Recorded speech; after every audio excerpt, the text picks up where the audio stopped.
오늘은 향기로운 기도라는 제목으로 말씀의 은혜를 나누고자 합니다.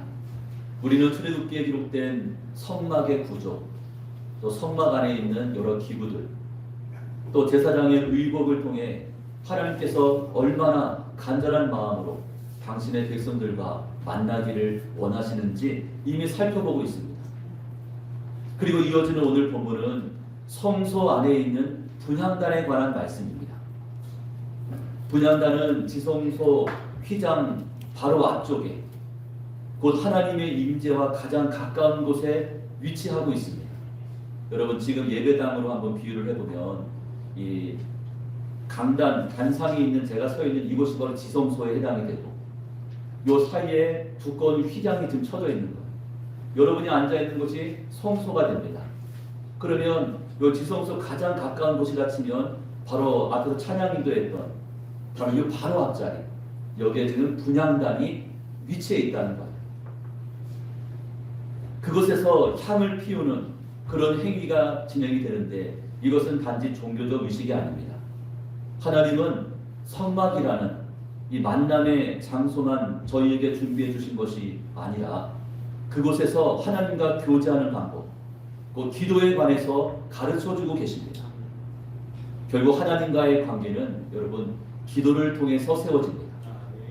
기도는 하나님 앞에 드려지는 향기로운 제사입니다. 여러분, 기도가 제사입니다. 다시 말하면 기도가 예배입니다. 기도하지 않는 사람은 예배를 드리지 않는 것과 다름이 없다는 사실이죠. 오늘 저희는 분향단과 거룩한 향을 묵상하면서 하나님께서 말씀하시는 기도의 본질이 무엇인지, 그리고 우리에게 요구하시는 기도의 삶이 어떠해야 하는지를 함께 나누기를 원합니다. 첫째로, 기도는 끊이지 않는 향처럼 지속되어야 합니다. 우리 8절에 있는 말씀인데요. 8절 말씀을 같이 읽습니다. 또 저녁 때 등불을 켤 때에 살을 지니 이 향은 너희가 배로 여호와 앞에 끊지 못할지며. 하나님께서는 제사장에게 분향단에 대해 말씀하시면서 먼저 향을 피우는 시간을 정해 주셨습니다. 언제 향을 피워야 한다, 그 시간을 말씀하십니다. 아침에 등불을 정리할 때, 그리고 저녁에 등불을 켤 때 하루에 몇 번씩입니까? 2번씩 향을 피우도록 하신 거죠. 하나님은 이 향을 가리켜서 뭐라 말씀했습니까? 끊지 못할 것이니, 끊지 못할 향이라고 말씀합니다. 이 표현은 히브리어로 타미드, 곧 계속되는 지속적인 항상 드려지는 그런 의미를 가지고 있습니다.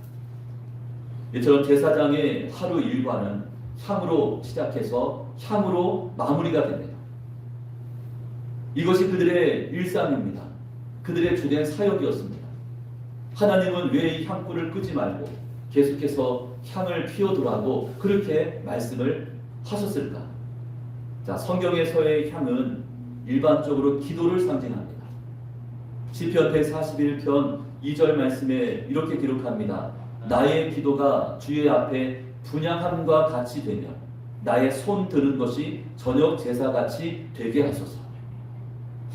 분향하는 것이 바로 나의 기도이고 또 손을 들고 기도하는 것이 저녁 제사 같다고 이야기했습니다. 또한 요한계시록에서는 이 향을 가리켜 성도의 기도들이라고 기록합니다. 그러므로 분향단에서 피어오르는 향은 곧 하나님께 올려드리는 성도의 기도라고 말할 수가 있습니다. 하나님은 당신의 백성들이 가끔 기도하는 존재가 아니라 끊임없이 기도하는 기도의 사람이 되기를 간절히 원하십니다. 사도 바울이 뭐라고 했습니까? 쉬지 말고 기도하라. 같은 맥락의 말씀입니다. 여러분, 새해를 시작하는 이 시점에서 저와 여러분에게 가장 필요한 것이 있다면 그것이 무엇입니까? 그것은 바로 기도의 결단입니다. 작심삼일로 끝나는 기도가 아니죠. 1년 365일 하나님 앞으로 나아가는 거룩한 기도의 습관을 가져야 합니다. 아침에 눈을 뜨면 하나님께 향을 피우듯 기도로서 하루를 시작하고, 또 저녁에 하루를 마감할 때도 감사의 기도, 회개의 기도로 하나님 보좌 앞에 저희는 날마다 서야 합니다. 지금도 우리 예수님 저와 여러분을 위해서 간구하고 계십니다. 히브리서 7장 25절 말씀에 기록합니다. 우리 보시면서 같이 읽습니다. 그러므로 자기를 힘입어 하나님께 나아가는 자들을 온전히 구원하실 수 있으니 이는 그가 항상 살아계셔서 그들을 위하여 간구하시리라. 하나님의 보좌 우편에 앉아 계셔서 지금도 저와 여러분을 위하여 간구하시고 중보하신다고 말씀합니다. 베드로전서 2장 9절은 저희를 가리켜 왕같은 제사장이라고 불렀습니다. 너희는 왕같은 제사장이다.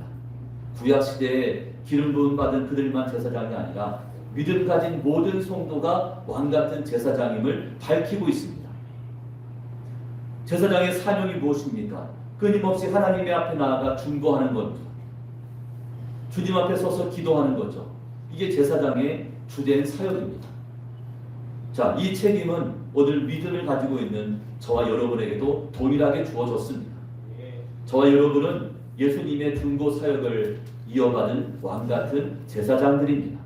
옆에 있는 분에게 이렇게 한번 이야기하죠. 당신은 왕같은 제사장입니다. 시작. 당신은 왕같은 제사장이십니다. 갑자기 막 우쭐거리지 않습니까? 아, 내가 왕같은 제사장이야. 나는 이 일반 사람이 아니야.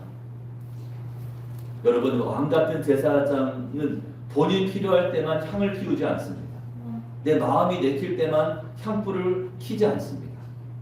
아침과 저녁으로 비가 오나 눈이 오나 바람이 부나 어떤 조건과 환경 속에서도 끊임없이 하나님 앞에 향불을 밝혀야 합니다. 그런 의미에서 새해의 첫걸음을 기도로 시작하게 되는 신년 특별 새벽 기도회 아무리 강조해도 지나치지가 않습니다. 내일부터 시작합니다. 한 해의 첫 시작을 하나님께 드리는 이 작은 순종이야말로 올 한 해의 향방을 가를 수 있는 매우 중요한 시간이 될 줄로 믿으시기 바랍니다. 아멘. 여러분, 어찌 그 기회를 놓칠 수 있겠습니까? 두 번째 기도는 거룩한 향처럼 구별되어야 합니다. 34절과 35절은 이렇게 기록합니다. 여호와께서 모세에게 이르시되 너는 소합향과 나감향과 풍자 향의 향품을 가져다가 그 향품을 유향에 섞되 각기 같은 분량으로 하고 그것으로 향을 만들되 향 만드는 법대로 만들고 그것에 소금을 쳐서 성결하게 하라. 하나님은 분향단에서 피울 향의 재료 또 그 만드는 방법을 아주 구체적으로 말씀해 주십니다. 소합향, 나감향, 풍자향을 무엇과 섞으라고 했습니까? 유향과 섞어 같은 분량으로 만들 때 그것을 지극히 거룩하게 여길 것을 명하셨습니다. 특별히 이 향은 오직 하나님만을 위해서 구별된 것이었습니다. 그래서 하나님은 매우 엄중하게 경고하십니다. 37절 말씀에 내가 여호와를 위하여 만들 향은 거룩한 것이니 너희를 위하여는 그 방법대로 만들지 말라. 개인적인 용도로 사용하는 것을 철저히 금했습니다. 하나님만을 위한 것이다. 이것이 예배의 본질입니다. 하나님께만 집중하고 하나님께만 영광을 돌리는 바로 그 시간이 예배의 본질이죠. 자, 거룩하다는 그 말의 뜻이 무엇입니까? 히브리어로 카도시, 구별되다, 그런 뜻입니다. 성경에서 말하고 있는 거룩은 하나님께 속하기 위해서 다른 것들로부터 구별된 상태를 말합니다. 세상 것들과 구별이 되어야 하나님께 속할 수가 있는 거죠. 그것이 거룩입니다. 그러므로 거룩한 향은 단순히 좋은 냄새가 나는 그 향이 아니라 오직 하나님께만 드려지는 구별된 향임을 저희는 기억해야 합니다. 오늘날 우리의 기도도 마찬가지입니다. 사람에게 보이기 위한 기도, 스스로를 만족시키기 위한 기도, 자신의 경건을 과시하기 위한 기도, 혹은 형식적으로 습관적으로 하는 그 기도는 결코 거룩한 향이 될 수 없습니다. 그 사람이 아무리 많은 시간을 기도하고 있다 할지라도 이 같은 마음의 동기를 가지고 기도한다면 거룩한 기도가 될 수 없습니다. 예수님 마태복음 6장에서 다음과 같이 경고하십니다. 우리 6장 5절에 있는 말씀이요. 같이 읽습니다. 또 너희는 기도할 때 외식하는 자와 같이 하지 말라. 그들은 사람에게 보이려고 회당과 큰 거리 어귀에 서서 기도하기를 좋아하느니라. 새벽 기도 나오시는 어느 장로님이 그렇게 이야기합니다. 아니 어떻게 교회 신부 장로들이 새벽에도 안 나와? 어떻게 신부 권사들이 새벽에 나와 기도해도 안 하고? 어떻게 그럴 수가 있어? 못 나올 수도 있죠. 그죠? 그걸 정지할 필요가 없습니다. 본인은 시간도 되고 여건도 되시니까 가까이 사시니까 새벽마다 나와서 기도하죠. 근데 그렇지 못한 분들도 많이 계시지 않습니까?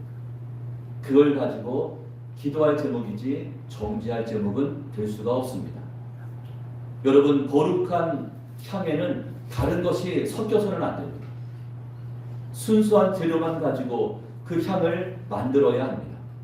그러므로 우리의 기도 또한 순수해야 합니다. 순수한 동기를 가지고 기도해야 합니다. 하나님만 바라보는 기도, 하나님의 뜻을 구하는 기도, 하나님의 영광을 사모하는 그런 기도가 되어야 합니다. 저희는 스스로에게 이런 질문을 던져봐야 합니다. 어떤 질문입니까? 나의 기도는 정말 하나님만 향하고 있는가? 세상을 향해서 기도하고 있지는 않는가? 내 문제를 바라보면서만 기도하고 있지 않는가? 여러분 살펴봐야 되고, 또 한 가지는 나의 기도는 그의 나라와 그의 의를 먼저 구하고 있는가? 이 같은 질문을 본인에게 던지셔야 합니다. 바라기는 저희의 기도가 거룩한 향기가 되고 하나님께만 드려지는 구별된 기도가 될 수 있기를 간절히 소망합니다. 세 번째, 기도는 속죄의 피로 정결케 되어야 합니다. 10절 말씀으로 보면 아론이 1년에 한 번씩 이 향단 뿔을 위하여 속죄하되 속죄제의 피로 1년에 한 번씩 대대로 속죄할지니라. 이 제단은 여호와께 지극히 거룩하니라. 자, 분향단은 날마다 향이 피어지는 거룩한 제단이지만 1년에 한 번씩은 속죄의 피로 정결하게 해야 했습니다. 매일같이 거룩한 향을 피우는 그 제단조차도 죄로 더럽혀질 수 있기 때문입니다.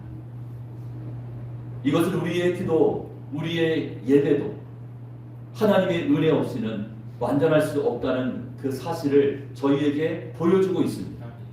히브리서 4장 16절을 이렇게 말씀하고 있죠. 여러분 4장 16절 우리 같이 읽습니다. 시작. 그러므로 우리는 긍휼하심을 받고 때를 따라 돕는 은혜를 얻기 위하여 은혜의 보좌 앞에 담대히 나아갈 것이니라. 우리가 하나님께 나아갈 수 있는 이유는 우리의 의와 열심 때문이 아닙니다.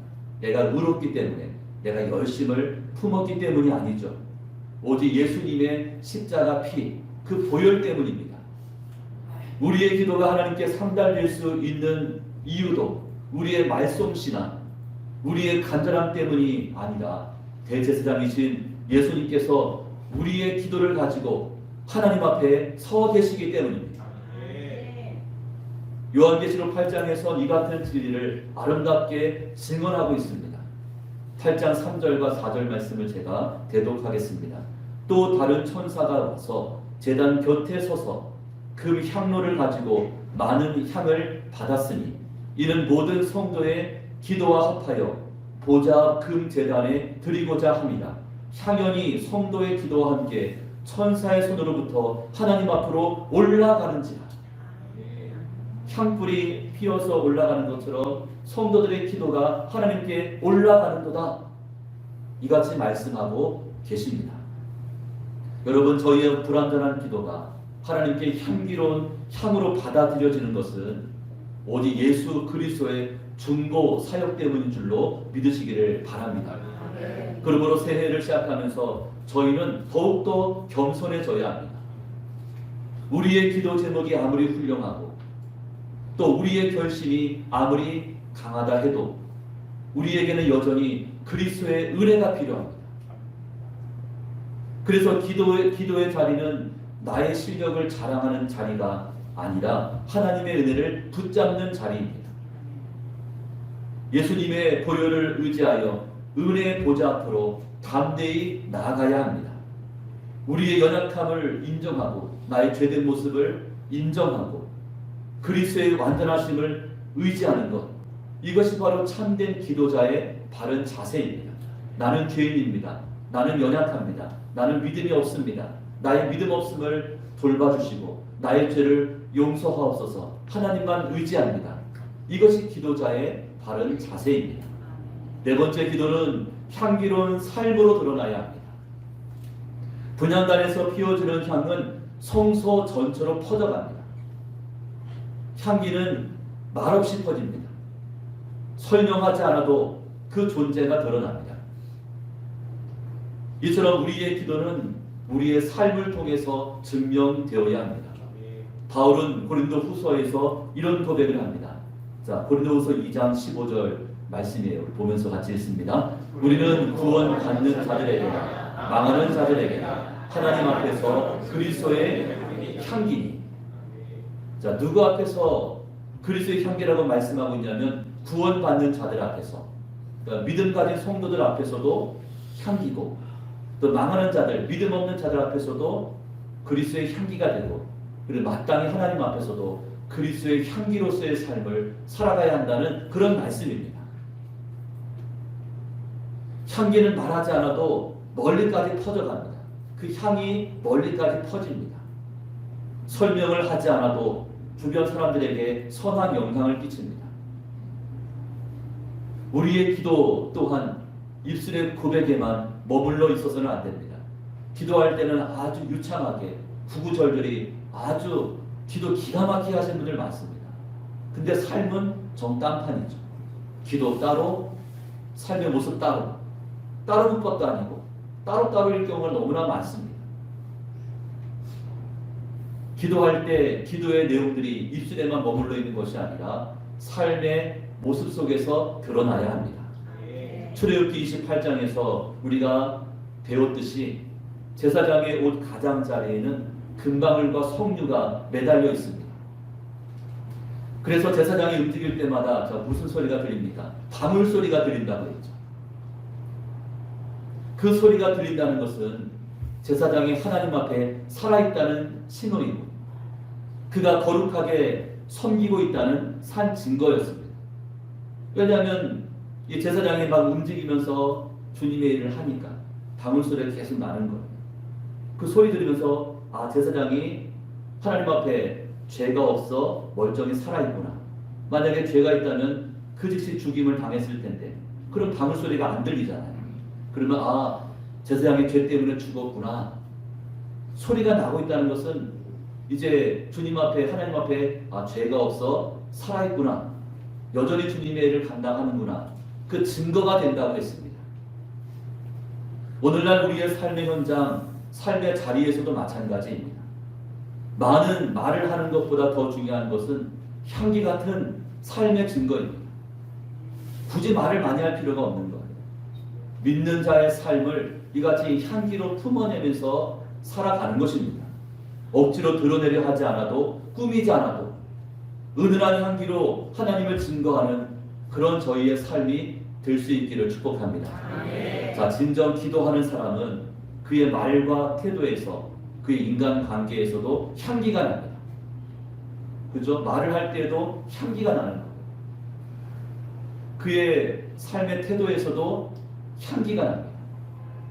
또 사람과의 관계를 맺어갈 때도 향기가 납니다. 아, 믿는 사람이구나. 굳이 말을 하지 않는데도 아, 교회 다니십니까? 역시 다르네요.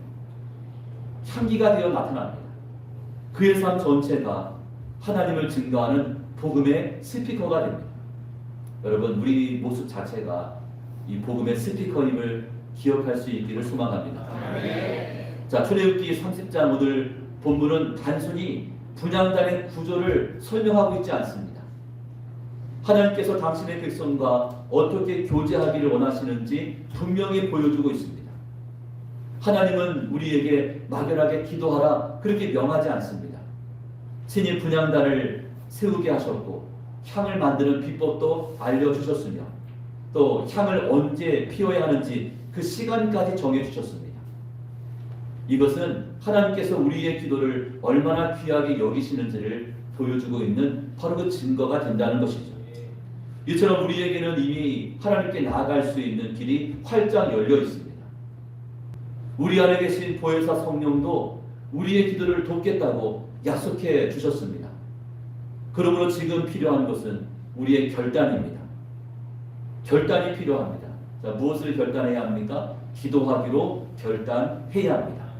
이제 말씀을 맺습니다. 2026년 새해가 이미 시작이 되었습니다.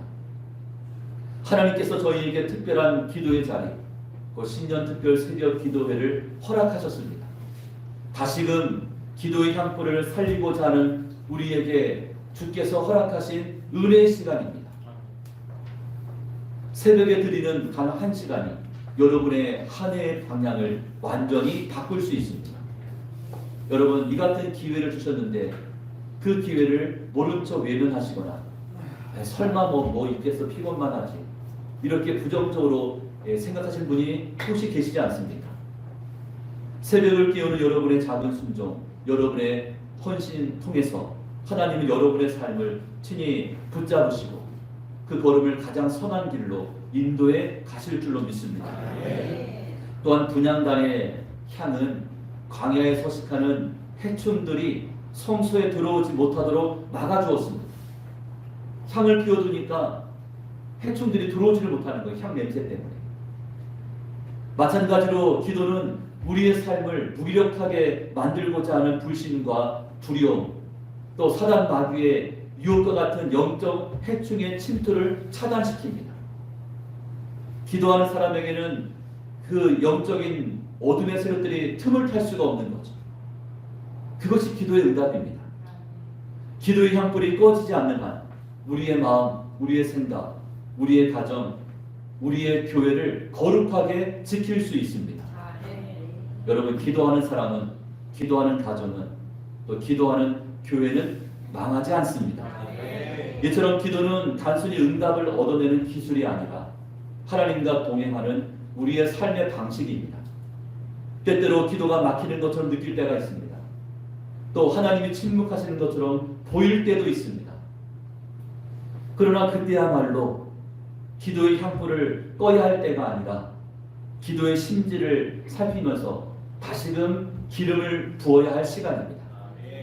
그때가 중요한 시점이죠. 성소의 향불이 끊임없이 피어지는 것처럼 우리의 기도 또한 1년 365일 계속해서 이어져야 합니다. 여러분, 기도는 결코 부담이나 짐이 아니라 믿는 자에게 허락하신 특권이며 영광입니다. 바라기는 이제 오늘 새해 첫 주일에 다짐과 결단이 내일 새벽부터 실제적인 순종으로 이어서 갈 수 있기를 축복합니다. 기도의 향불을 다시금 살리는 그 은혜의 자리, 축복의 자리, 그 기도의 자리에 여러분 모두를 초청합니다. 그래서 2026년도가 하나님의 응답이 있는 하나님의 기적을 맛보는 향기로운 기도의 해가 될 수 있기를 주님의 이름으로 축원합니다.